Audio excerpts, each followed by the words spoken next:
From the water, if there is held memory, then meaning must be a migrating thing, desiring and questing itself into existence. It's as the snow begging to tell its story to the soil it once took flight from. Then the steam angels to the books, to the different money.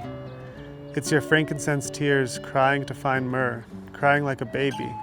It's the younger Dryas just dying to see the light, just a spark to believe in. History is a pilgrimage of dowsing rods crossing where verdolagas have left alms and hermits have become sherds. A meaning here, another there, and a network of lore sublimating. Look, a constellation, and it's just what the ants see from below.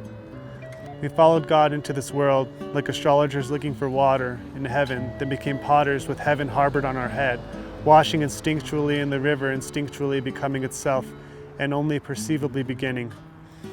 It asks how far back it goes, and the mountaintop points to the breath doing on the lips of prayer people, who point back at the mountain, who shrugs and suggests the ocean. A river exists in perpetual transhumance, without a necessary home, every particle an ancestor palmer. Yes, there's just a vague source and a divine guiding pull towards perhaps an even more vague destination, which becomes another source and another snow angel, and eventually a laugh at a parking ticket at Barrio Analco to visit an old church in a place where the history is dark enough to see stars.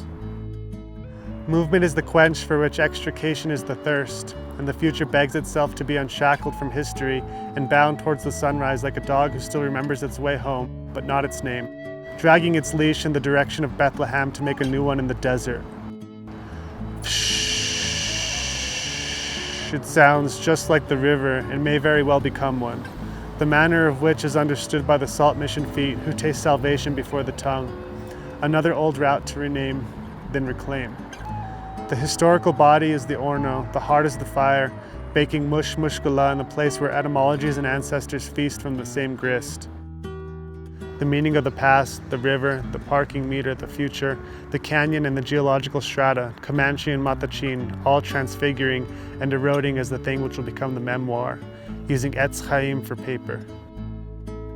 A story barking like a billion stars or more, and just right here we see the partition, the three nymphs kissing each other goodnight, in different tongues, maybe 5 languages at least, and then finding the light and kissing it goodnight.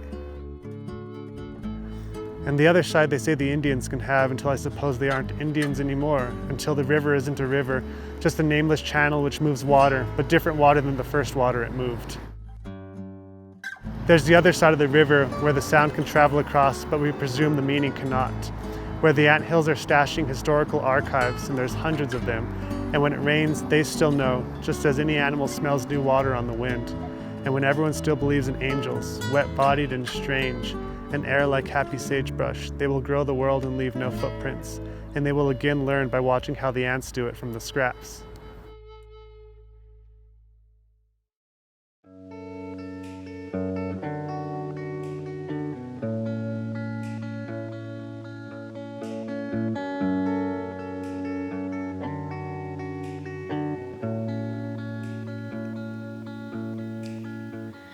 Look around you, what do you see?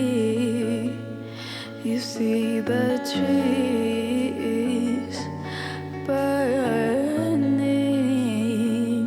the place we call home crumbling to our feet.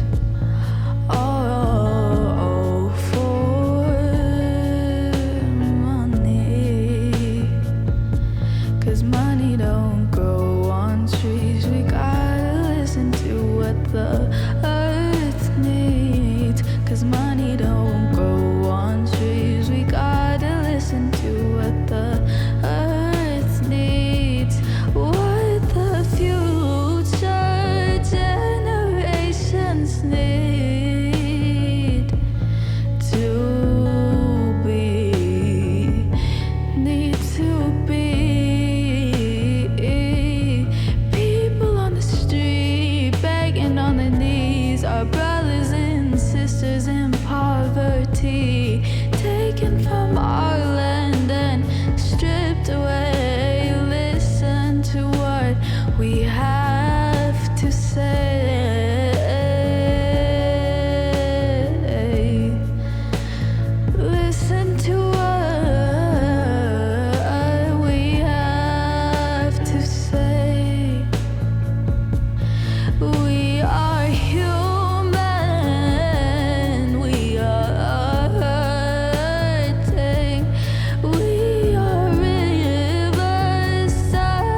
to our feet. All for money. 'Cause money don't grow on trees. We gotta listen to what the earth needs. 'Cause money don't grow on trees. We gotta listen to what the